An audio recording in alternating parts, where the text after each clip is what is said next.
Assalamu alaikum and welcome to the Muslim CEO show. This is the place for you if you want to become an amazing leader and grow your business or organization to the next level.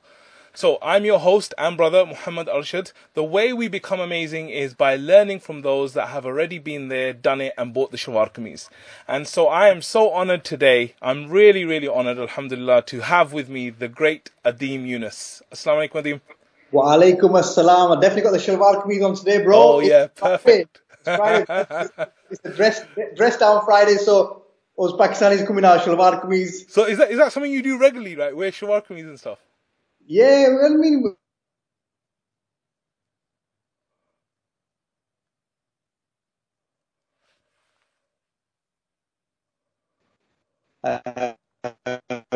but this is the way to kind of to show off the fact, like, alhamdulillah. Sorry, we just lost you there for Adeem. So are you saying that you do wear the shalwar kameez a lot? Yeah, regular, yeah, absolutely. I like it, representing mashallah. Okay, so I'm really excited to have. You're wearing your shalwar kameez there as well, bro. Sorry, no, mine's actually a thobe, so it goes all the way to the bottom. I can't see the bottom. I can just see the top. Yeah. I'm not wearing anything underneath, bro, like those newscasters, right?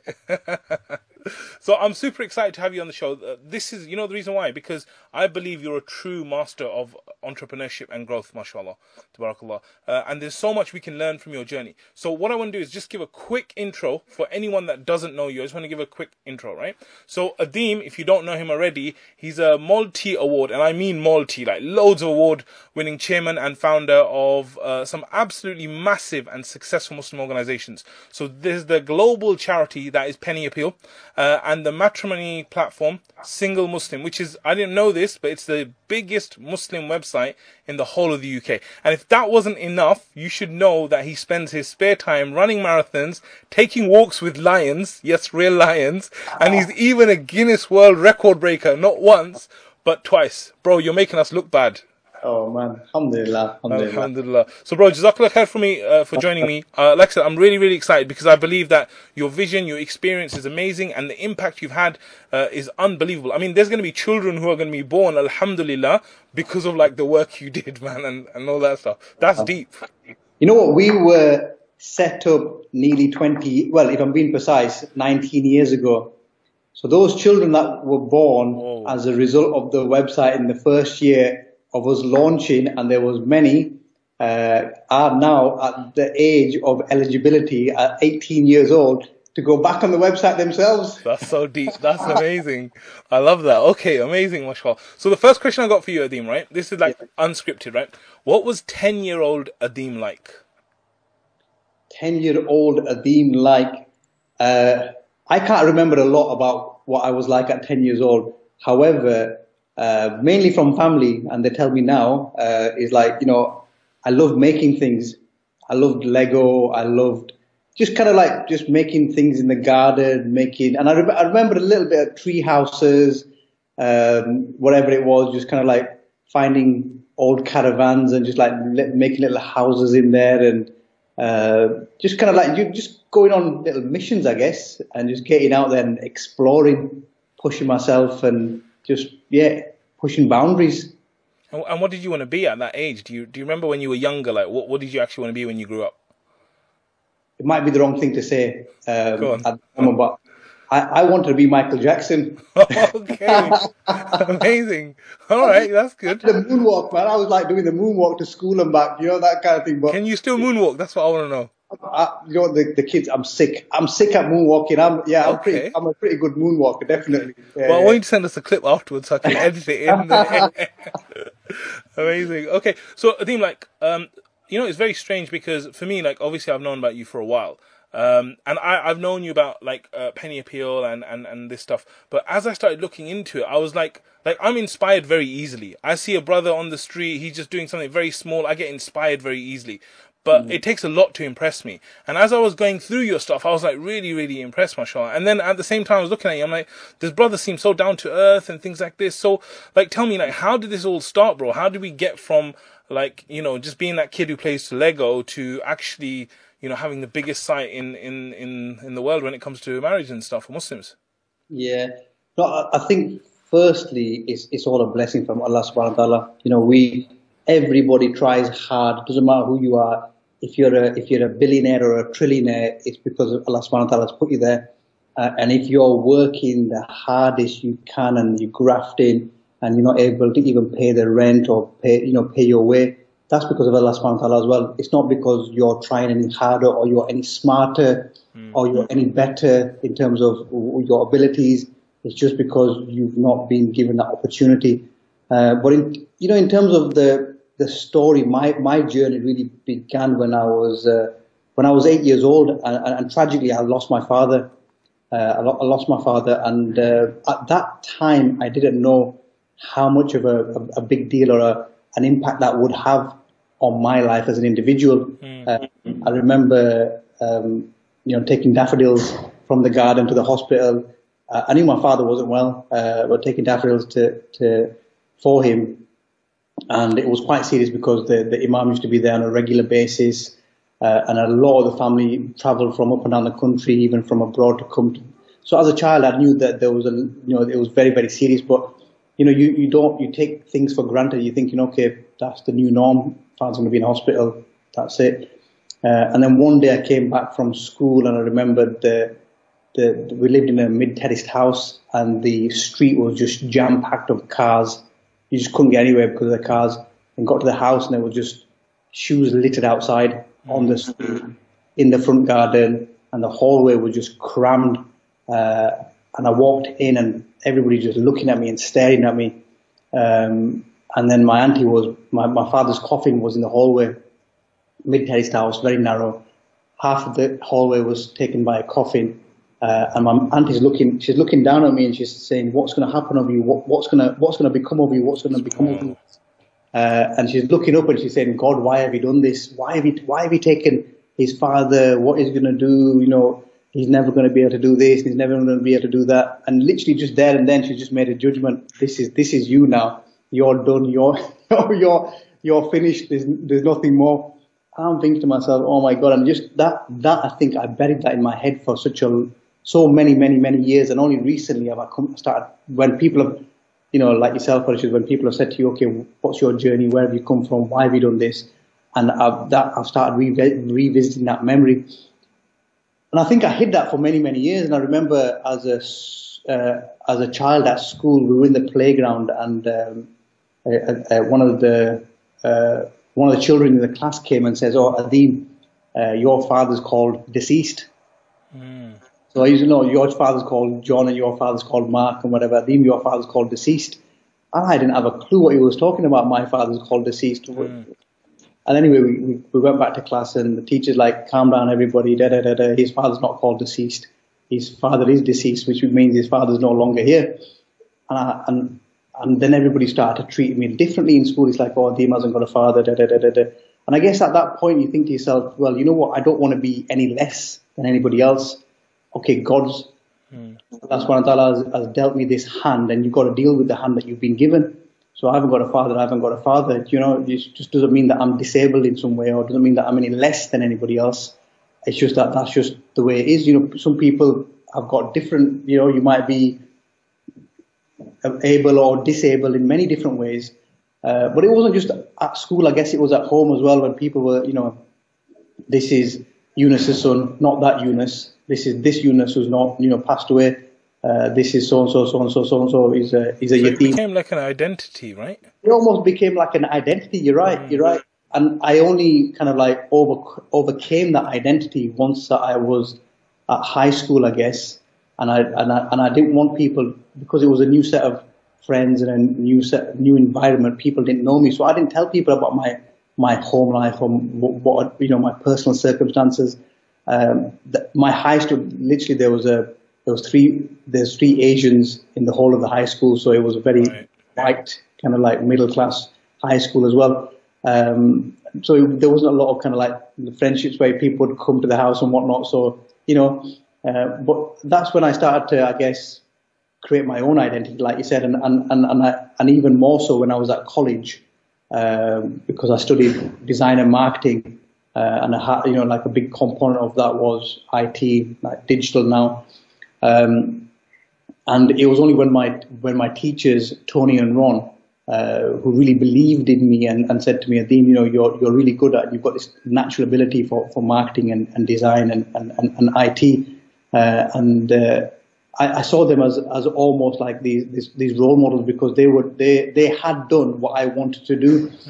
And when we were given work experience, everybody else was given work experiences in maybe a card factory, or somebody was given a work experience in this IT company or whatever. My work experience was 2 weeks at Yorkshire Television. Wow, okay. Yorkshire Television was massive, and I was like, wow. And they're like, no, you're going to do us proud. So I went in, I was smart, and you go in and you try your best. And it just so happened that I was the first one there, and I was the last one out. And I think because of the kind of the upbringing that I had as any Asian child, like, you're going to make tea and you're going to make coffee, you're going to clean up, and you're going to, do you know what I mean? That kind of thing. I was like, doesn't matter. How many cups of tea do you want? How many coffees do you want? I'll go get you lunch. I'll go get you, whatever. I'll go do your shopping for you. I remember when the Hoover broke down, I jumped on a bus to Argos, picked the Hoover up. One of the directors said, look, how am I going to get my Leeds United tickets? Because, they're on sale and can't get. I said, don't worry. You get yourself off home because you've got so-and-so to do. I'll go and get you Leeds United tickets, and I'll come and I'll bring it back for you. And I was there. I used to do all the photocopying. I used to do all the dog's body work, basically. I know the value of that now. As somebody who employs hundreds of people, I know the value of having a good work experience, or the impression that you leave if you're good at work experience or as an apprentice, because you're hungry for it. But the way that I saw that was that I was completely immersed in this world where I was learning so much. I was learning about sales. I was learning about marketing. I was learning about kind of print. I was learning about digital. I was learning this whole new world that I didn't even know existed. I'll walk in past celebrities on a daily basis, because this is a news channel, so you've got people coming in for interviews. People, like you said, in terms of they're sat on these chairs and you actually see them walking around like, wow, you've actually got legs. You're a news anchor, you've actually got legs. And I remember one year we were doing this, that year, they were doing the updating the Queen's obituary, the Queen Mother's obituary, sorry. I spent all day pretending that I knew about the fact that the Queen Mother had passed away, when actually she didn't. This is something that news channels do on a regular basis, where they update obituaries of people who are kind of like, at an age or at high risk. Yeah. And oh my God, at the end of the day, I'm like, oh, you're so silly. Do you know what I mean? Yeah. This is something that they do, and that was a big learning curve for me as well. Like, wow, this industry is so planned and prepped. And at the end of my 2-week work experience, the guys that were there, they said to me, look, Adeem, you've been phenomenal. And we've really, enjoyed having you around, and we'd like to offer you a 6 months work experience. Wow. Because they knew I was only at college 4 days a week. So your 5th day, whenever that 5th day is, we'd like you to come back to Leeds. And I was like, wow, you know what I mean? It was like, that was just amazing for me. I couldn't have asked for anything better. I know for them, I might have been a free cleaner. I might have been a free tea boy. I might have been a free researcher. But for me, I was taking on so much, and I was learning so much every single minute being there. So let me ask you something about that, Adeem, right? So very, very interesting. It's amazing where you start, right, in life and where you end up. I mean, what I want to know is that where did that kind of mindset come from? Because you had you're saying that, I was going to prove everyone wrong. I was going to work really hard, and you took massive action. Like, at that age, how do you get that kind of mindset? Like, what drove you to behave in such a great way? I think it's because of the family environment, really, because my mum was a single parent in a northern town, and she was so positive. She still is so positive, and she's like a real powerful lady in the sense of, she's a pillar for the Asian women in our community, and she literally doesn't take no for an answer. If she believes in something, she learned to drive because she had to do the errands for those guys, and she had to do the shopping, and she had to drop us off at school. She learned how to sew clothes to make some extra money in terms of being able to fund our activities at school and school trips and whatnot. And I remember starting off with the pencil cases, sewing pencil cases at home for like 2 pence each and whatever. And I went from there to a market shop, and she went from a market shop then to actually having a shop on the high street in Wakefield. We used to go to warehouses and buy like garments and material, and it was all new, because this is not something that we did. I mean, my grandfather, may Allah have mercy on his soul, he was in the military. He was in the Indian Army, and then obviously the Pakistan Army. That's obviously that from his age. But he fought in the Second World War, and then he came over like a lot of our elders did. So we come from a kind of an agricultural family. A lot of whom have gone into the military. So kind of business and retail and this kind of field is absolutely new to us.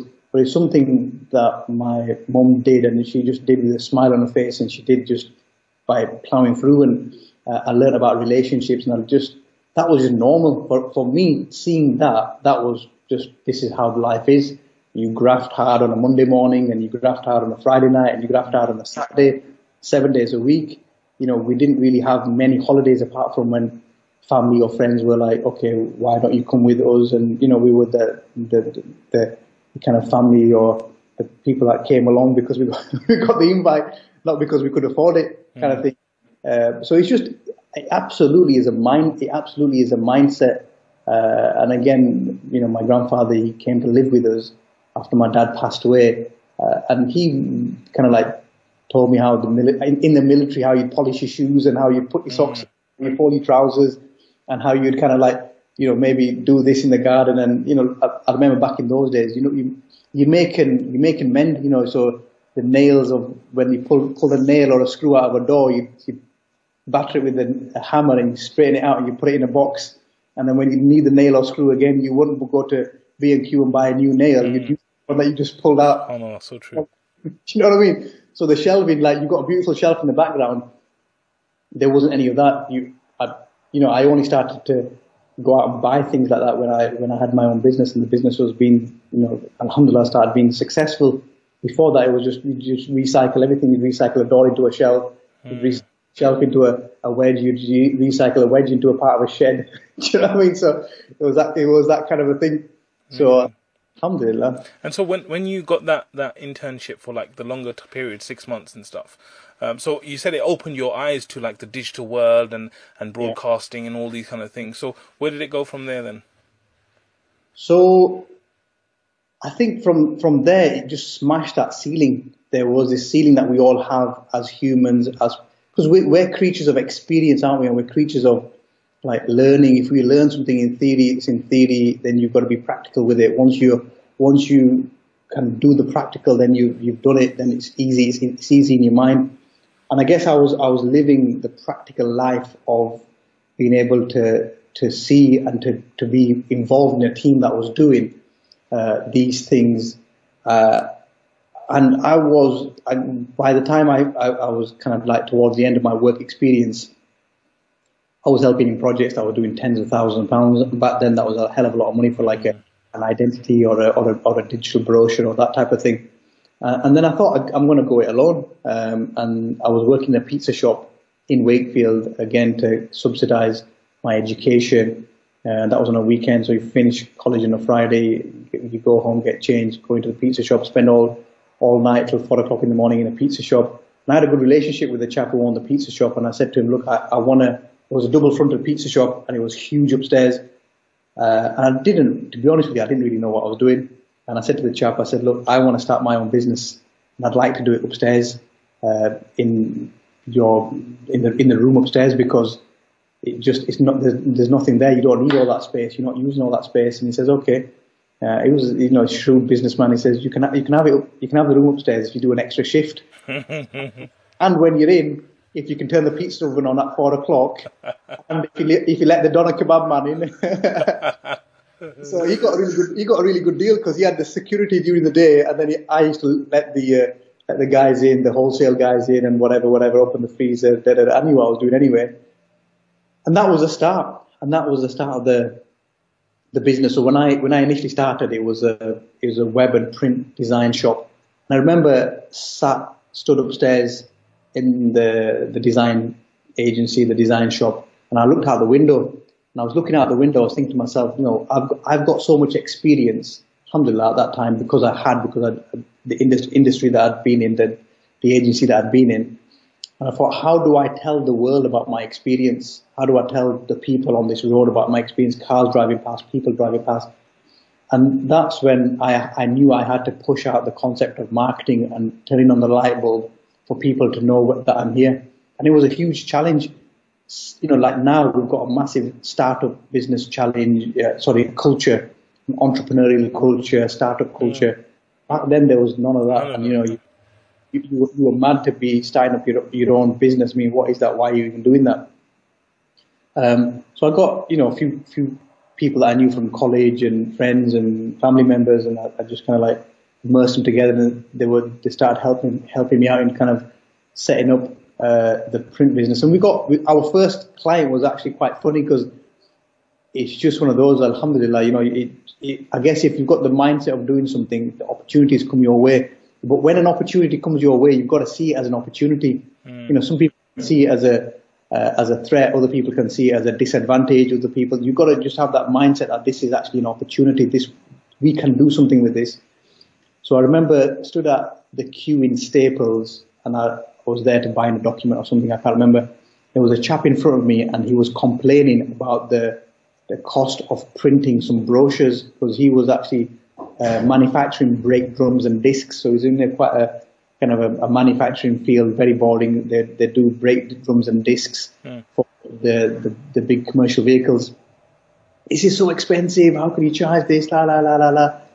And I said, excuse me, what you want to really do is you want to make your catalog. You want to transfer your catalog from print to digital. And he looked over and he says, "What are you talking about, kid? What are you talking about?" I said, "What you need is back in the days with CD-ROMs. I said, you need to transfer all your information, put it onto a CD-ROM. Once you've transferred it and put it onto a CD-ROM, then you can hand the CDs out, or even better, get a website." Like, what year was this, by the way? This was 98. Wow, okay. All right. That's good. That gives context. When I was 18, 19, so literally 20 years ago. And he's like, "What are you talking about, kid? I don't even know what you're talking about. Anyway, give me your number, because I want to go talk to somebody about it." So I didn't have no business cards or anything. I gave him my number, and I got back to the office, and he called me. When he called me, my gaffer, my boss wants to talk to you. Can you come down? Okay, wow, you want to come down? So we went down, and his boss was very entrepreneurial. He set up in South Africa. He got his like big kind of like industrial kind of like warehouses, and you know they manufactured their own OEM type products. It was like an industrial steel plant almost. And his boss saw the benefit in that, and he started chatting, and that was our first customer. And he was huge. He was massive. I mean, I couldn't believe the first. You know, we got a check for X amount. I was like, wow, can you really sign a check for that amount? Do you know what I mean?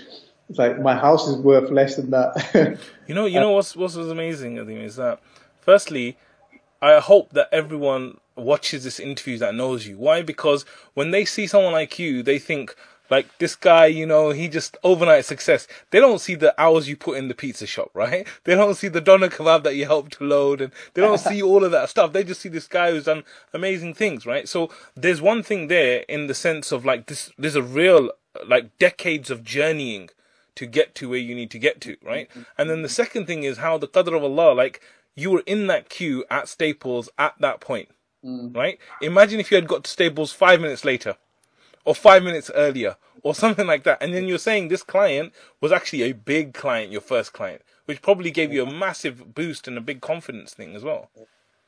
And you know, I mean, there's so many stories, it's unbelievable. I don't know how long we've got with this Forever. chat.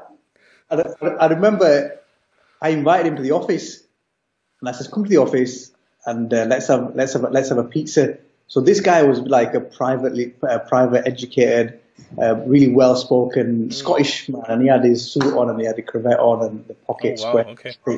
Come in, and he says, "Is this your office?" I says, "Yeah." You're gonna have, and I forgot that you have to duck under the pizza, the counter. You have to duck under the counter to get. And because I've done it so much, I'm like, "This is what we do. We just kind of duck under." Yeah. And he was like, he looked at, "You want me to walk through there?" I says, "Yeah." So he's quite a, you know what I mean? Big lad. Masha'allah kind of guy. So he ducked under, squeezed in, and he walked up the stairs and says, "Right, Adeem, I'm here for I like so-and-so pizza. Can I have a look at the menu?" And I'm thinking, okay, if you want to look at the menu. So he's looking at the menu like really intensely, and we got a pizza. And obviously, you know, who uses knives and forks to have a pizza? Anyway, in his inside jacket, he had a knife and fork, and he had his own napkin. Amazing. And I was Okay. like, so this is the. And then he said one thing to me, and it was quite, you know, it stuck with me for a long time. And I guess that's the kind of rule that I live my life by as well in terms of entrepreneurial. The entrepreneur life is that he said, Adeem, you know, I'm sick of paying agency fees. I'm sick of paying big companies in Manchester and London. And I'm sick when I go to their offices and I see they've got multi-million-pound office block and whatever, and they've got these big fancy offices and they've got their Porsches and their Ferraris and all the rest of it parked outside. And I know I'm paying for that. My money is paying for all that. And he says, you know, I am really loving the fact that I can help somebody like yourself and support someone like yourself and give you that step up. Trust me, he made us work for it. You know, he made us work for it. And I remember we put so much time and effort into this brochure in terms of this whole kind of like pack when we presented it to him, and he was paying, you know, like first page, introduction page, about us. And what he did was he picked the brochure up and he turned it on its.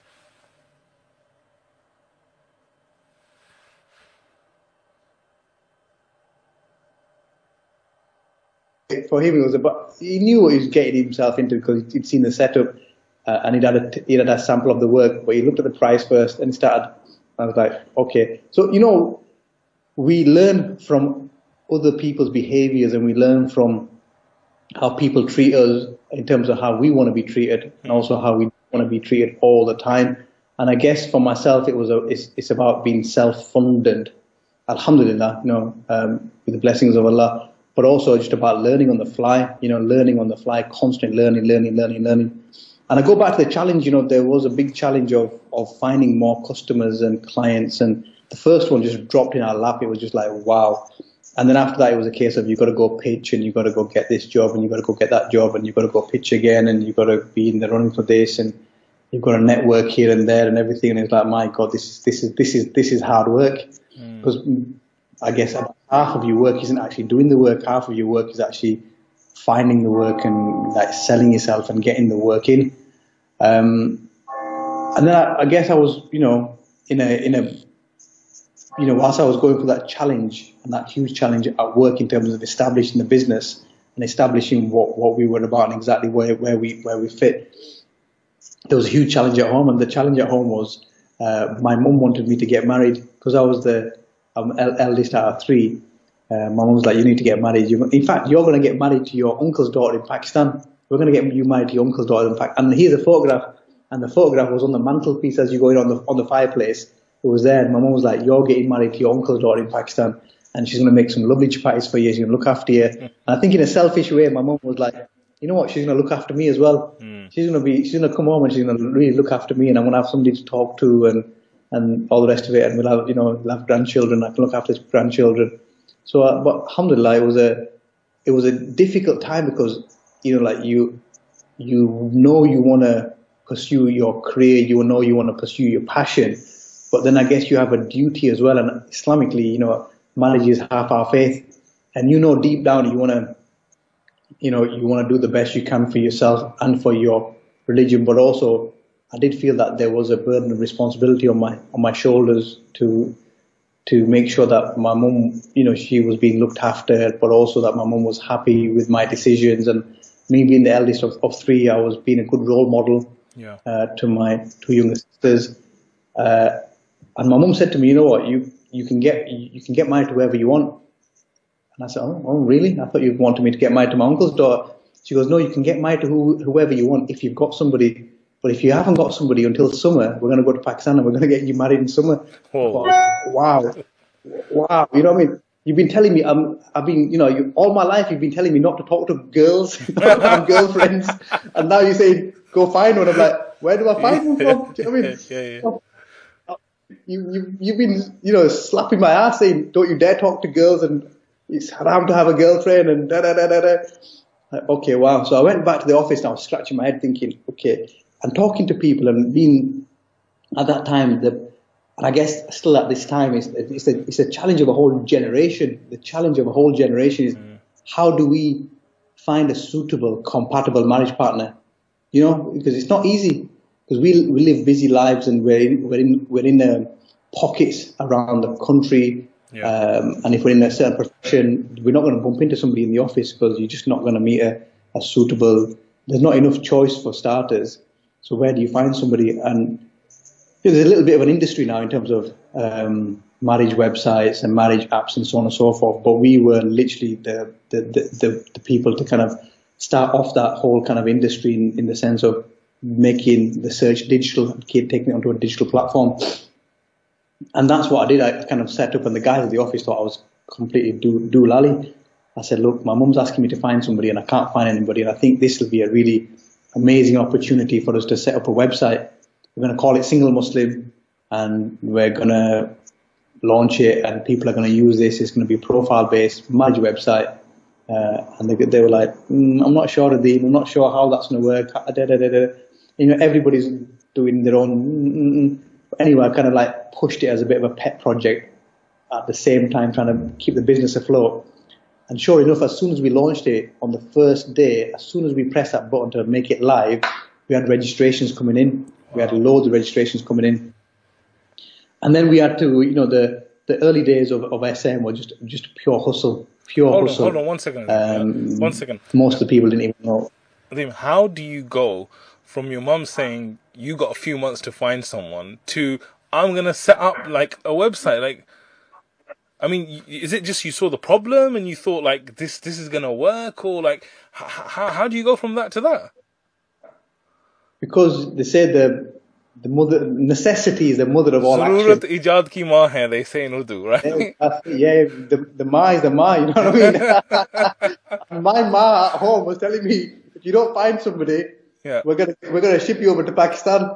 So, you know, mashallah, she gave me an option, but she said, if you know, and then I had to guess. I guess I had to. Where there was nowhere else. I tried marriage events. I tried the mosque, and the mosque was like, what do you want? You want to find a wife? Like, go home and ask your mum. Yeah. Okay. So did you have like experience in, because obviously you knew the digital world a little bit, but to go at that time, like, you know, and say, look, I'm going to start a platform and it's going to be a website and this and that, like where did the belief come from for something like that, man? I don't know. I really don't know. I think I saw that there was a vision that this would, because I knew that it was a problem. Like I said, it was a problem of a whole generation. And you know, I was involved in Islamic societies. I was involved in, you know, hosting lectures and so on and so forth. And you almost, you know, the brothers on one side and the sisters on that side. And when you talk to a sister, it was like, sister, your sister, you were like, nice shoes, sister, because I can't look at your face. And it was just like, this is just silly, because I knew so many sisters, when I say in the kind of like the Islamic content, and they were all like, oh, we're looking for marriage. I talked to none of the brothers, and so many of the brothers were like, we're looking for marriage. We've kind of like come to the end of academia and we need to settle down now. But they couldn't get past the screen. They all went to Islamic events. They were all part of ISOCs and so on and so forth, and they were all in their little bubbles, and they wouldn't get together. And it was like, okay, come on guys, we need to sort this out now. You know, this is just getting beyond silly, because you know you want to get married, you need to get married, you have to get married, you're desperate to get married, if we can say that, but you can't find anybody to get married. And it's just such a simple problem. Why don't you create a website where it's marriage only for Muslims? The prerequisite is that you're single and you're a Muslim, and that hence the name singlemuslim.com. And it was just like, come on guys, and we just hit it. Alhamdulillah, it was a success from day one. But we needed to start marketing, so we had to do a guerrilla style marketing. We went all over the place. This was before PPC and Google marketing. And I remember I was trying to look for where Muslims congregate. So we went to lots of Islamic events, and we even went to the anti-war demonstration. You know, the Million Man. Remember the Million? Yeah. Iraq one. Yeah. So we went to the anti-war demonstration, and we were walking against the crowd of people, and we were like, every time we printed off these leaflets at Staples, and we made sure we had four leaflets, four of the same design on one A4 sheet, and then we guillotined it to save costs. That was our flyers. And then we were like, make love, not war, make love, not war, make love, not war. Amazing. And people were like, you know, the sisters and the brothers, they were like, okay, like, we're up to it. So they'd pick it and they'd look at it and they'd be like, I'm like, too late, we're gone now. But amazing, like even like you weren't just going strictly digital. You were like getting out on literally the streets, and you were trying to spread the name of it, right? And trying to spread it. And you know, was it a weird complex now? Because it's difficult for me to think back now. Were people surprised that what you're trying to get me married on the internet? Was it weird like that? Because you were also pioneering, isn't it? We were, alhamdulillah, with the pioneering of, you know, Muslim marriage online. No, not really. No, because the ones that understood the internet knew that this was a thing, and this is genuinely how niche communities do get together and do converse using platforms like the net. But we did, you know, we had, I guess my first experience of my success, we had Sheikh Hamza Yusuf who came to a mosque in Bradford. When Sheikh Hamza rocks up, I know he's going through a bit of a storm at the moment, but you know, when he rocks up, and the car park was full, outside the car park was full, everywhere was full, so we were there just dishing out leaflets, just being cheeky like we normally were. And this big brother, masha'allah, Arshad, he was like you, but even bigger. Really? He came to my friend and he said, who set up this website? Who's this website? And my friend looked at me, and I was like, oh my God. I was thinking, I want to get into the brace position. You guys are going to just come and beat me up. And I said, brother, it's me. How can I help? Give me this mighty hug, like bear hug. He says, mashallah. He says, can you remember so-and-so university, so-and-so. And I was looking up at it, and I'm like, yeah. Like, you came there and I got your leaflet and da-da-da-da-da, and I went onto the website and now I'm married. Wow, subhanAllah. Wow. I go, wow, you're married. He goes, yeah, because of you I'm married, and because of you I'm in love, and I'm da-da-da, I'm so happy, I'm so happy in my life, and I never knew this and I never knew that, and how I could find somebody who was just amazing, and your side, da-da-da-da. And I was like, wow. Goosebumps all down my back. I was like, oh, this is just amazing. And that was it. That first success story just gave me a boost, and that was, you know, like even now till this day, we have so many notifications of success stories every single day, success after success after success, and it's just, that's the best feeling. That is the absolute best feeling. And you know, people drop us an email, and you know, lots of people have got my mobile number as well. They message me photographs of their children, and I'm saying, like, lots of children. I'm not, you know, third child, fourth child, mashallah. Yeah. And that is such a best feeling. You know, I can't tell you. So alhamdulillah, I mean, that's where we, that's the start of the journey. So what were some of the challenges that you faced in the early days? Because, you know, yours is a bit different. Like, a lot of people, they start a business, they start an idea, they don't get that initial traction, and they're really kind of finding it difficult to do that. But you found that thing, and you got it to the point where you started realizing that people are actually having full success, not just success where they're registering on the website, but they're actually registering and people are getting married, and, you know, it's moving forward. But what are the challenges you faced, even though you had that early traction? No, you know what, maybe I'm glossing over a lot of the challenges. That it was challenging, massively challenging. You know, we're setting up a digital business. This is not Silicon Valley. This is not even like London. This is not Birmingham. This is Wakefield. You know, this is like Bradford territory right here. So it's, people don't understand what you're doing, and people at that time, people didn't even know what the net was. You know, our community is a massively laggard community. Yeah. So you know, we don't just join when everybody else has joined. We join when, and it's just that we're late to everything. You know what I mean? So I guess that traction didn't happen for a while, but you know the traction was going in the right direction, and you know that it was, you know, you were onto something because of the quality of the traction that you had. And now it's about scale. Now it's not about kind of like doing it or setting it up or having that. The idea is right because the people, the success is phenomenal. Now you just need to get scale on there. And, you know, like, there was a few people that didn't understand what it was all about. And some of that was because people just didn't know what the internet was. I remember one of my aunties, she asked me to come to her house. And when I went to her house, she says, you know, Beta, what is this that you're doing? And I says, you know, auntie, what is what? She says, you are meddling with our traditions, and you are meddling with, you know, the way that we work. And she literally just marched me out of her house. She says, "Do not do this. What are you doing?" Da, da, da, da. She didn't even know what we were doing. She had no. You could clearly tell she had no idea. But she says, "I've heard this and I've heard that." And after about 6 months, she asked me to come back to her house again. And I thought, last time Auntie marched me out. This time Auntie's gonna beat me up. She's gonna just lock me in the basement or something. Anyway, I went to her house and she was like, "Beta, how are you? Have you had tea? Bring Adeem a cup of tea. Bring him some juice. Bring him some water. Bring him some biscuits. Cut him some fruit." And I'm like, "Whoa, proper VIP treatment." And she's like, "Okay, how old are you now? Are you at college? Are you at school?" I'm like, "Okay." Auntie's showing interest in me. First time in my life, Auntie's like, I exist in her world, And she says, "Look, I need your help with something." I said, "Okay."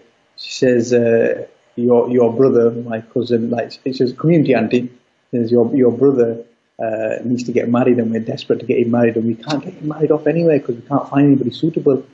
And I heard about your website and I'd like you to help me. And I thought, okay, wow, auntie's after something. That's why she's been so nice. And I spoke to her about it and she was like, she says, "We need you to use that machine of yours to find him a wife." To make a wife. Use the machine to make a wife. Yeah, please. Can I use the machine as well? But because Uncle used to work at a factory, so Uncle goes to work and there's machines in this factory. So she's like, "Hey, can we use your machine?" And I was like, "Okay." But we got him registered, and he is nice guy, man. It was very, very simple, and not that. He's nice and simple chap, and he didn't want for much, and he was ready. That's the key. The key is that you've got to be ready. It's not none of this. "Oh, well, about this and about that and about the other." If you're ready and you're prepared and you want to sacrifice and you're ready to take on a challenge, then I believe anybody can get married, and it's not going to take long whatsoever. So sure enough, we got him married. We got him married within a few months, and that kind of thing got me my mindset as well in terms of people don't know or don't want to know if something is good because it suits them not to. But when they need it, that's when everything is, like we said, necessity is the mother of all action, not just for me, but for everybody. And that I can't tell you how many times that repeated itself. We've had so many stories of people who've actually been widowed and kind of later on in their life been divorced, sadly, and they've learned how to use the internet. They've learned how to use computers because they've heard about Single Muslim, and they've heard that there's this website that can help them get married. And it's just been phenomenal. It's just been phenomenal. We have 1 million UK Muslim registered on the website, so that's all, just over 50% of the Muslims that are kind of in the eligible age of marriage that are registered on the website in the UK. It's a phenomenal amount. That's insane. Phenomenal. When you look at case studies in business, Harvard Review and all this stuff, and you look at that number, subhanAllah, amazing number. It's an amazing number, and we are one of the most active multi-platform, and we don't like to use the word dating whatsoever. It's not a dating website, it's purely a marriage website. But the industry uses the word dating. We're up there. We're in the top 10 multi-platform dating websites in the country. Talking about mainstream, so that shows the technology, that shows the team, that shows our kind of bandwidth capabilities. That shows how good the technology is as well. Because just because we're a Muslim matrimonial app, but that doesn't mean that we're not a business, and we are a true technology business first, servicing Single Muslims. Amazing. So tell me, from that journey, because I know there's another journey after that. What were the big lessons you learned that really kind of you feel? Because every entrepreneur has those days when it's dark and it's hard and it's like, man, all these issues, whether it's people, rubbishing what you do and all this stuff. What's the kind of big lessons you learn? What's the advice that you would give to other brothers and sisters who are starting out, who are trying to make it? They see your brands and they think, wow, if only I could get someone like that. What's the kind of advice you would share with them on that? It's hard. It is hard. No matter how kind of how many advice books or how many talks or how many people you go to, when you're getting smashed in the face, quite literally, when that's happening to you on the front line, it's hard, and I guess you've just got to learn we used to get in the early days, we used to get death threats on a weekly basis. Why? You remember? I don't know if you do remember actually. I should. When photographs used to be haram. Remember when photographs used to be haram? And like, yeah, photographs are haram. You're only allowed to have a passport photograph. So why have you got a profile photograph? Brother, you're not allowed to have profile photograph. Photographs are haram. I'm like, okay, so then it's like, okay, but my sisters are on the website. You can't have sisters on the website. It's not allowed. You can only have brothers on the website. Yes, brother, but it's a matrimonial website. And unless you're talking about a different kind of marriage, we're talking about Muslim marriage here, you've got to have brothers and sisters on the website. Yeah, but you're doing this and you're doing that and you're doing the other. And we used to get people used to give us death threats on a weekly basis. And I used to say to my team, I said, how many death threats have we had this week? And like, no, we've not had a death threat for about 3 weeks now. And I said, guys, you're clearly not pushing hard enough. Because we need to be breaking into new grounds and new territories, and I need to have death threats. If I'm not having death threats, I know you're not pushing into new territories. How do you build that attitude? Because some people would see that death threats and they'll be like, "Oh my God, I'm not doing anything right." But like your mentality is like very like obviously there's a serious aspect to it, right? When you first receive one, it's like, whoa, like what is this? But how did you push through? Like how did you like have that mentality now where like we're trying to do something? When the first time you have it. Bro, you don't sleep for a week. Yeah. Watch looking after your back. You're like, what's happening there? You're bouncing like, is he following me? Is that car following me? You're thinking, okay, what's going on? Somebody knocking the door. Yeah. But and I try to, and we're all humans. You try to go back to why you did it in the first place. What was your intention? And as Muslims, we believe that we'll be rewarded on our intention. And the intention of why I did it initially was a selfish intention, but it was also an intention to help other people out that were in a similar boat to myself. And that was to help Muslims of a diaspora community that are not in a Muslim land, helping them find a suitable, compatible marriage partner to complete their faith, complete their deen. And it's a form of dawah as well. And that was my intention initially. It wasn't a case of, okay, I'm going to set this up and become a multimillionaire, I'm going to set this up and it's going to be the biggest this, or it's going to be the biggest that. My line of work and my line of business was a design agency, a digital marketing design agency. And that's what my passion was. That was really what my training was.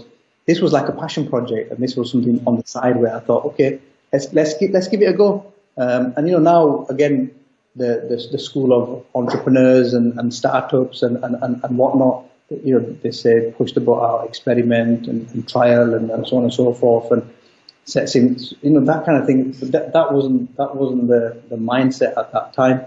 But alhamdulillah, I guess it's that, like the question that you asked, Arshad, was what keeps you going and what keeps me going in the hard times and the difficult times, which we have all the time, and I have right now, I have at the moment. There's this, because if you're not getting challenged over here, you're getting challenged over here. If you're not getting challenged over here, you're getting challenged over here. You're always getting challenged from different quarters. It's just a different type of challenge. Depending on where you are in your life cycle, it's just a different type of challenge. And that's one thing that I've learned as well is there's always challenges. When you grow, it's a growth challenge. When you never, as an entrepreneur, you never arrive anywhere. You're always going, pushing, and you're always making, and you always. That's how people probably see you, right? They probably see that Adeem, he's got penny appeal, he's got this, he's got a single Muslim, he's a made guy, he's done that. He's probably just like chilling and just going through profiles all day. I don't know what he's doing. He's just relaxing. Like what, It's like asked me what I did when I was 10. I guess I just enjoy making things. That's the buzz is not about, and that's what I've learned. We had a chap called David, and he says, it's just a kind of a bit of a Yorkshire saying. He says, how are you doing, Adeem? And I was like, we're getting there. And next, how are you doing, Adeem? We're getting there. We're getting there. Yeah. He says, Adeem, you will never get there. And I was like, Dave, that's deep, man. That's deep. I said, you know what, Dave, you're right. I don't ever want to get there. I don't ever want to get there because I enjoy the journey too much. And when you get wherever, you get there, whatever there might be, you just push it a little bit further, or you do something that's new, or you push that a little bit further. And I guess that's the kind of entrepreneurial bug that we have. We just we're really excitable creatures. We just want to do, we want to make the world a better place, and we want to solve this problem, and we want to do that, and we can do this, and we can do that.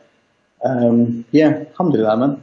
Amazing. Okay, so I do want to kind of move on from single Muslim now, yeah? Because if most people I guess I speak to, they got one amazing thing and then I stick to that, right? But with you, I have to move on. But before I move on to Penny Appeal, because we're going to be speaking to Ahmad as well at some point, so that's not your baby anymore. But what I wanted to speak to you about was I read, right, that you went to this place, you went to college somewhere, right, and when you went to college, you later on went back and bought the building or something? Yeah. What was that about? Yeah, so Wakefield College. Remember I told you about Tony and Ron? Yeah.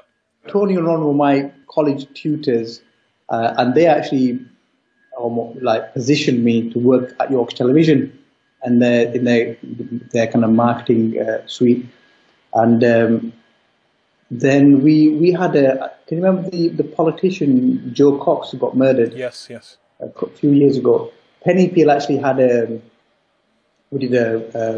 event in the memory of Joe Cox. It was in Ramadan. It was on open iftar in Wakefield, and it was in a park, which is a beautiful park in the centre of Wakefield.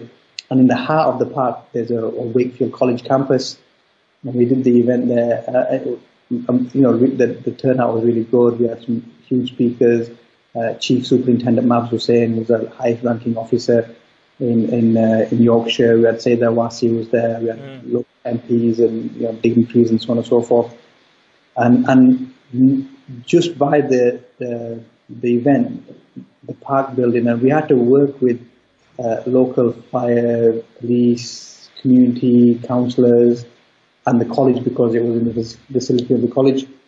And the college campus was being sold off to some developers. I was asking the chap there, I was saying, look, what's going on with it? I've heard it's been sold and so on and so forth.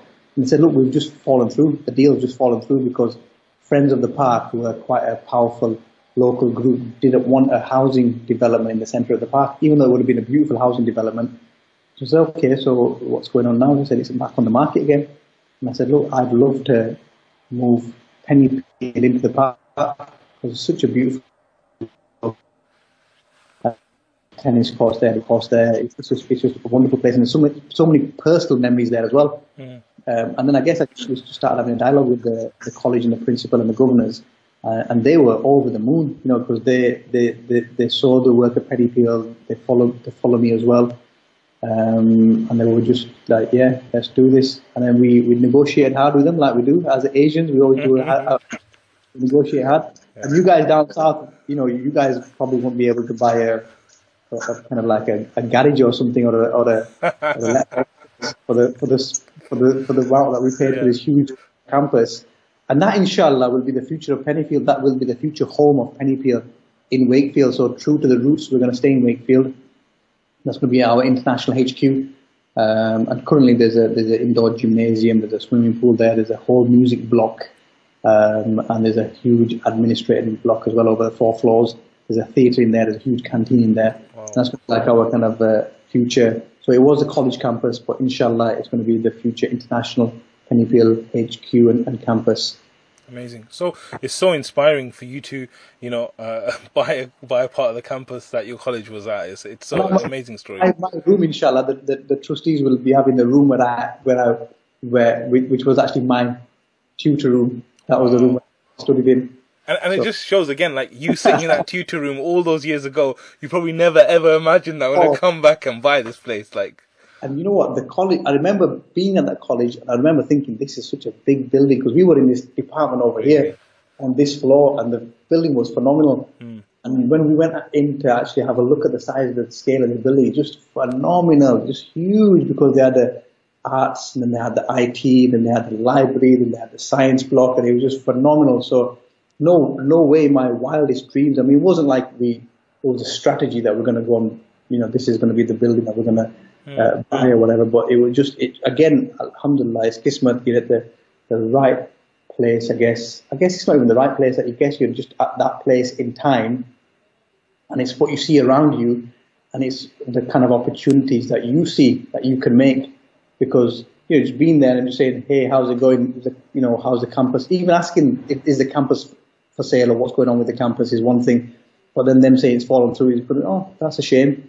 Wish you the best to look for it. But we just went and we kind of like pursued the is it for sale? How much is it for sale? Can we do something with it? Can we work with it? And we've got a 5-year interest-free purchase plan with the college. So we're keeping it halal and kind of like, alhamdulillah. Great. So one thing I wanted to say is that, alhamdulillah, I've been working in a voluntary capacity with Muslim organizations for, I think, about 15, 16 years now. And, you know the typical charities that are out there, the big guys that have been around for 30, 40 years, right? Penny Appeal, for me, it kind of came out of nowhere.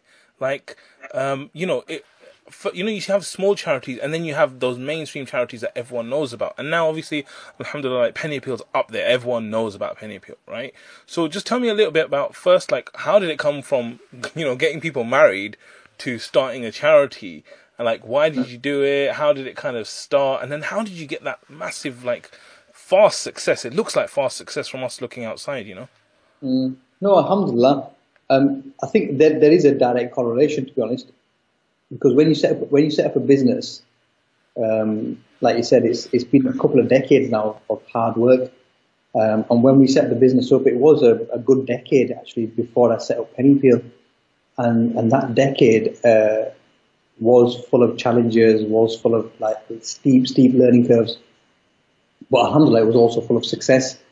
And towards the end of the decade, we were, when I say we, it's always a team effort. We were making money whilst we were asleep. We were making money whilst we were in the shower. We were making money whilst we were on our days off, because digital is scalable, and people are registering. People have been registering now whilst we've been chatting. People are registering and paying whilst we're just whatever. And then I guess you come to a stage in your life where you think to yourself, is this it?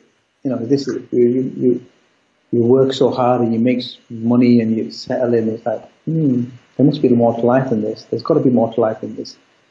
And I get in the back of my mind and deep inside my heart, I always had a yearning to go back to Pakistan and go back to the place where my father came from, and to have a look at what made him come to the UK and why did he come to the UK. And I guess I had the opportunity when I had a little bit of financial freedom from my business. I went back to Pakistan, and we are from a very, very remote village in north of Islamabad. And when I say remote, I'm talking no roads, no electricity, no water, no gas. That's how remote it is. And I went to my father's house, and my father's house is literally a mud hut, quite literally a mud hut. I'm thinking, my chacha, my dad's brother, has invited me, and he's like, this is your father's house, and he built this. This was his dream house, and he wanted to bring you all back here and live here, and his vision was to go over there, make a little bit of money, and come back over here. And I'm looking at this mud hut, thinking, it's just so it looks really romantic, it looks really beautiful, but live here, really. Thinking, my double garage has got better foundation, better insulation, more electronic gadgets and gizmos, better roof than this mud hut. But it just kind of puts everything into perspective. And then whilst I'm in the village, it was a beautiful, idyllic. It was a location. It was like just wow, the sunset and the sunrise. But once you get past, Allah subhanahu wa ta'ala's qudrat and the beauty of the location, the realities on the ground are very, very different. People haven't got money for medication. People haven't got money for food. People have to travel miles and miles and miles to get clean water. And then it's not clean because it might look clean, but it might be, diseased water. They might drink it and get ill. So again, as somebody that feels like I had a responsibility because my father came from that village, I thought, I've got to give back a little bit. We're making enough money and we're making good money. I need to make sure that some of this is going back to my father's village and to my family there. So we help people with fertilizer to help grow their crops. We help people build wells locally, more local to them. We help people get out of debt. We help people with medical needs. And the best thing that I did actually was to help with education, because I feel that education is a sustainable program. So when you're actually educating somebody, you're educating and you're helping a whole generation out of poverty, because you're actually giving them the tools to improve themselves and find better opportunities going forward. And we started sponsoring a teacher called Ali. And Ali was an amazing guy. And talk about Michael Jackson at the beginning, but when Ali used to leave the room and he used to do a moonwalk, he used to walk backwards. That's how much respect the guy had. And he's like, look, Adeem, thank you so much. You're not just helping me and me and my family with the salary that you're giving me, but you're helping this whole village and the children of this whole village. And I was really taken back by the amount of respect that I got from Ali and the villagers as a whole, because for me this was these were my elders, and we paid Ali £30 a month. Whoa, that's it. £30 a month, £30 a month. And when I used to go to Pakistan, I used to go to Pakistan for long weekends. So I'd catch a Thursday night flight. It was a night flight, get to Pakistan Friday morning or Friday or Saturday, jump on a plane Sunday morning, get back to Manchester Airport Sunday afternoon. And I got back to Manchester Airport and I went to the car park, picked my car up, and there was no fuel in the car. So went to the petrol station like you always do, started filling the car. You don't really care for how much goes in because you need to fill it, so you just fill it. I want to fill it because I don't want to come back here. I'm bored of filling this guzzling thing. So you fill it in, it's and then it clicks. When it clicked, I just looked over, and this time when it clicked, I looked over and my heart just sank. I was like, oh my God, this is it's £90. I was like, £90, because at that time, £90 was massive. Because £90 was massive because Ali's been getting paid £30 a month. Yeah. I've been living this, even though it's only for a few days, I've been living with the reality of Ali and his family. And I thought, oh my God, I felt so guilty and I felt really, really bad. And I thought, there's got to be Ali's just one Ali from a remote village from my ancestral home. But there's millions of Alis around the world. There's absolutely millions of Alis around the world. There's probably millions of Alis in Pakistan. So how can I help? How can I help and how can I make that difference? And I guess, when you come back from a break or a holiday or a trip away, your memories there, your memories with those individuals that you've just left. But I say, once you've had a shower and once you've had a good night's sleep, you your focus is back to you. My mum's kicking my ass to get married. I've got all these challenges to get this business off the ground and da. So I we'll help Ali and we'll help more Alis one day, inshallah. But then as the design agency, I met a client called David. He was got a lot of Davids in my life. I met a client called David Taylor. And David Taylor sat there and chatting to David. And David said, look, I've been away summertime and I've been to Disneyland, Florida. And we swam with dolphins and we went on a helicopter ride and we went in this hotel and did this and did that. And I thought, okay, I hope he doesn't ask me where I've been. So Adeem, where have you been? Okay, I've been to Pakistan and I went to Pakistan. What do I tell David about Pakistan? Do I tell him about the diarrhea? Do I tell him about the dolphins? Do I tell him about this? Nalia. Yeah, what do I tell? There's no toilets in Pakistan, David. So I had to go in this field. I had to wipe my backside with this leaf. And it was this experience that you'll never. And so then I was telling David, and I was explaining to him how we were supporting villagers and how we're doing our little thing. So David picked up his briefcase and he took out his checkbook and he said, Adeem, I want to contribute and I want to help and I want to help in the work that you're doing.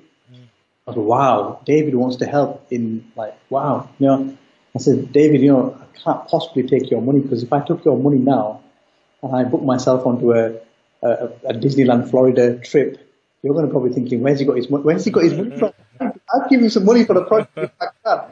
And he booked himself on a trip. What's going on here? It's not something that doesn't add up. I said, David, I've been thinking about setting up a charity for a while, and I want to call the charity Penny Appeal. Small change, big difference, because it's all about small change. It's about donations that we make regularly, like to Ali, to help not just Ali, but a whole village, a whole group of people out of the cycle of poverty.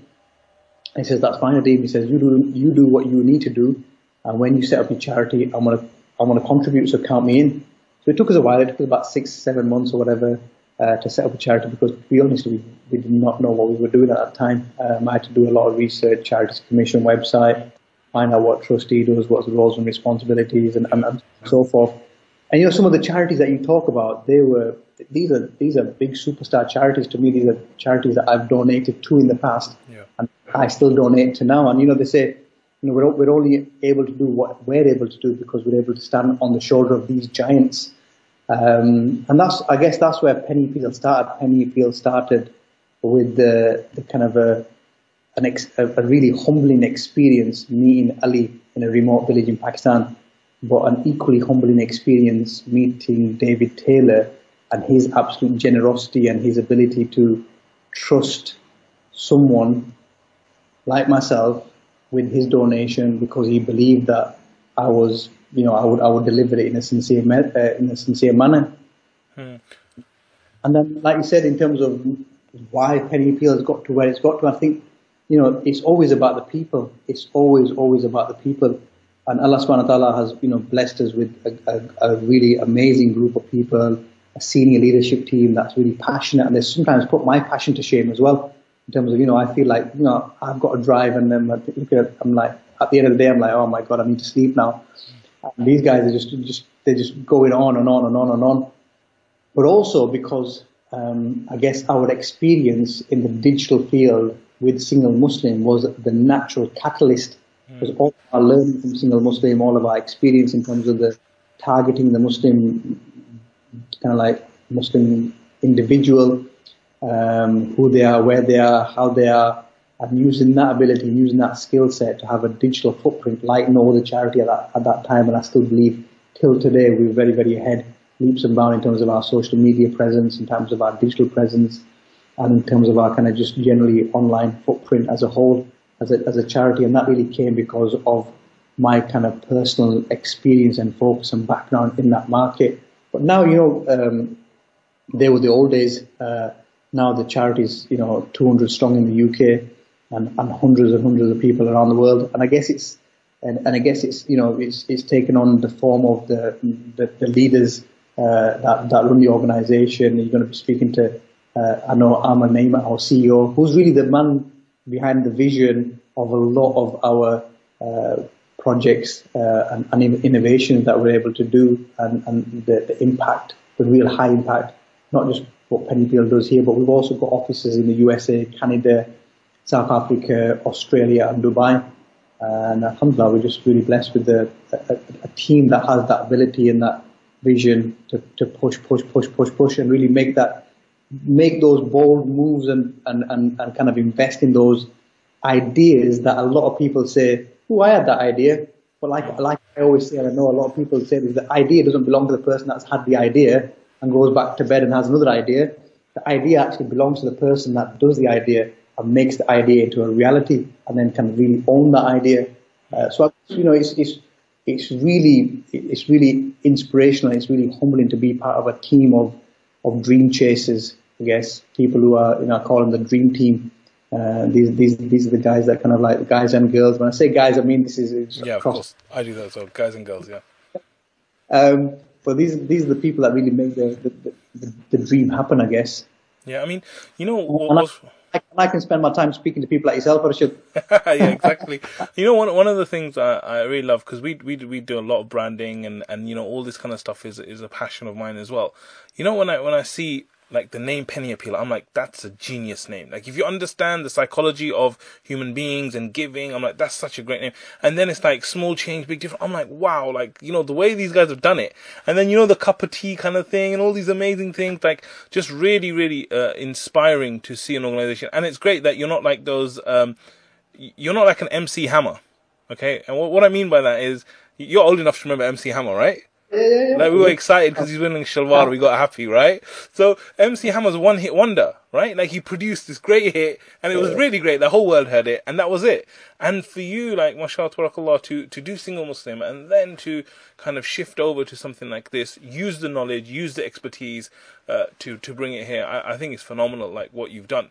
And of course, like you said, I know this, that alhamdulillah, like, when I was helping to build Aira and Al-Maghrib and all these kind of organizations, it's never you. It's always those amazing people around you that make it happen. Without them, you're nothing. You're just the guy in front of the stage or the camera or whatever. These are the people. So how do you actually pick those guys? Like when you look at someone, you think this guy's going to be my leader for Pen or this guy's going to be the leader for this or that. How do you choose that? How do you select? What are the qualities you look for in a great leader? For me personally, I know that HR will say, Adeem, what have you just said there? You can't say this. But for me personally, it's about a relationship and a vision, and the integrity of that individual. Because you can train most things. In fact, you can train a lot of things, but what you can't train is you can't train passion. If somebody's kind of like, and you can't train drive, because you either got drive or not, and you can't train how the two souls click with each other. You can't, that's just either you click with somebody or you don't, and it's that relationship and that trust. And then it's just about being able to. You've got to just be generous. You've got to give. You've got to put something and say, look, this is Imana, and people have put this trust in me, and I want to put this trust in you. Take this and do the best you can with it. And then, like you said, you've got this team around you that support you and that protect you, and that kind of like always continuously fine tuning what you're doing and checking in with you and making sure that everything's right. And then you've got people, like everybody's, and when it's very rarely like that, but when it's kind of like at its optimum, it's like, you're just doing a really nice dance, everybody's dancing in the ballroom and they're all doing the thing. But it's just about people. It's about getting the right people. But I guess it's just who you connect with. If you like somebody, you can work with them, and if that feeling that you get with people as well, and different people, I guess my job now is mainly just to kind of call myself I'm a lobbyist. If I because the systems are set up and the process is set up and the people are all that people are there, and my job is just to say, look guys, can we do a little bit more of this? Can we do a little bit less of this? Can we try this? Can we try that? Can we try the other? And just introducing people and like being able to headhunt people and whatnot. Yeah, I don't think there's a right way or a wrong way, and everybody's got their own identifying scale, and some people go through a really thorough process, and there's got to be like a interview 1 and interview 2, and then you've got to go through this and profile testing and identifying. What's interesting about what you're saying though, Adeem, is that I've been in a lot of partnerships. Like some of them were terrible, some of them were good, some of them are great, and what I realize is that now I even tell people that it's important for you to get connected with the person, even when you're hiring, in terms of your values first. And if they've got the correct values, then the abilities come into it, right? Yeah. It's not like, let me find someone who's great at this, and then later on they don't match. Partnerships only work if your values are matched. Yeah, and you've got to be able, because the other thing you can hire in other stuff, you can train in other things, but the values are something that you hold, and I guess those are deep rooted within you, and that's what you feel comfortable with. And if you feel comfortable as entrepreneurs as well, we don't get out of bed because we are wanting to do this job or we need to do. We get out of bed because we enjoy what we do. We have a passion for it, and that's. You surround yourself with people that you believe in, I guess, and you surround yourself with people that, alhamdulillah, we're blessed to be able to surround ourselves with those individuals. We don't, it's not like our fathers or our grandparents that have to drive the bus or have to be in a factory or have to do any of that. That thing we don't need to. We can choose to be where we want to be, and that's a big blessing in itself. That's a huge blessing. Yeah, alhamdulillah. So I've got, I could speak to you for days. Literally, I think we could speak for days, yeah? And I hope that maybe we get a chance to speak more at another time. But I've got like 2 big kind of questions that I want to finish up on, right? So the first question I've got is that when I looked through, like, you've won so many awards, mashallah, tabarakallah, right?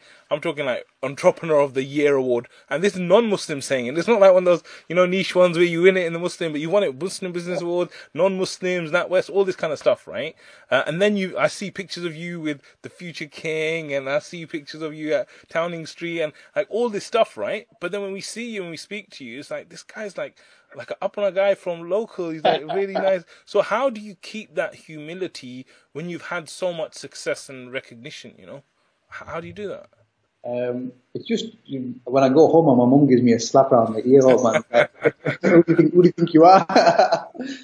Nah, it's just you gotta. I don't know, man. It's you just who you surround yourself with. And I like to surround myself with people who are constantly, critiquing me or giving me a hard time, and kind of like always, everybody says nice things about you, and well, most people say nice things about you and say, well done or great work, and when you've done, and it's never me. That's the thing as well. Like you just said that earlier. I said it's never me. It's not me. I might have had that idea initially, and I've got Mohammed and Abdul and John and David to come up together, and then these guys have put their blood, sweat, and tears into delivering it. So it's about keeping real, I guess, and understanding that just because I'm the one that I call myself a bit of a delivery driver, I'm the one that goes and collects these awards. That award isn't mine. It's not me. And I guess why are we doing it as well? What am I being recognised for? I'm being recognised for the generosity of Muslims in the UK.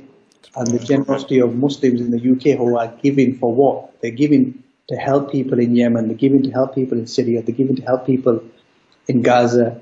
And, where we are just that middle person, that middle part that helps people give to the right entity, and then we help create programs and sustainable projects that help give and keep giving to those that are less fortunate. And I work with some incredible people, some doctors and some lecturers and, phenomenal brains, amazing brains. And sometimes I think to myself, what am I doing here? That keeps you humble as well. Like, it's kind of like the smartest and the most intelligent people in a room, and you're thinking, better keep a mouth shut. I don't sound like a idiot. It's just all those, and I guess just from being from Wakefield keeps you quite humble as well.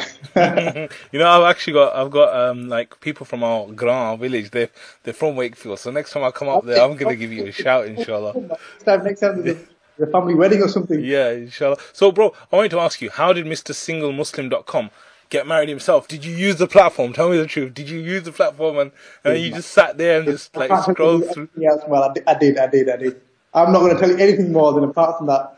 Yeah. Fantastic. When I said to my wife, "You're one in a million," and you know what I meant it because she was one in a million. And that's factual. Amazing. May Allah bless you guys. Okay, good. So what I wanted to ask you, this is the last thing I promise because I'm going to let you go. Someone watching this, like, what are any great books, any great resources, any tools, any speeches? What do you recommend that, someone who's like Adeem 15, 20 years ago, what kind of resources or anything that you would recommend for him to listen to, watch, read, anything that may help someone in that kind of journey? Yeah, so I want to do a little bit of a cheeky pitch here because I write quite a lot of LinkedIn articles. Yeah, I saw that, yeah.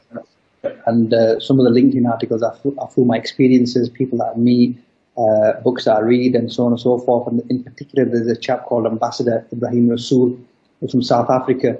And he actually spent some time in prison and outside of prison with Nelson Mandela. Wow, okay.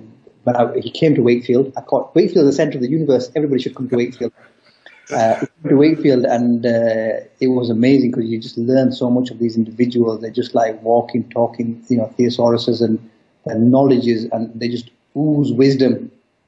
And some of the things that he taught us all whilst he was here are in my article on my LinkedIn and my other experiences as well. So please do kind of like go there and have a look through.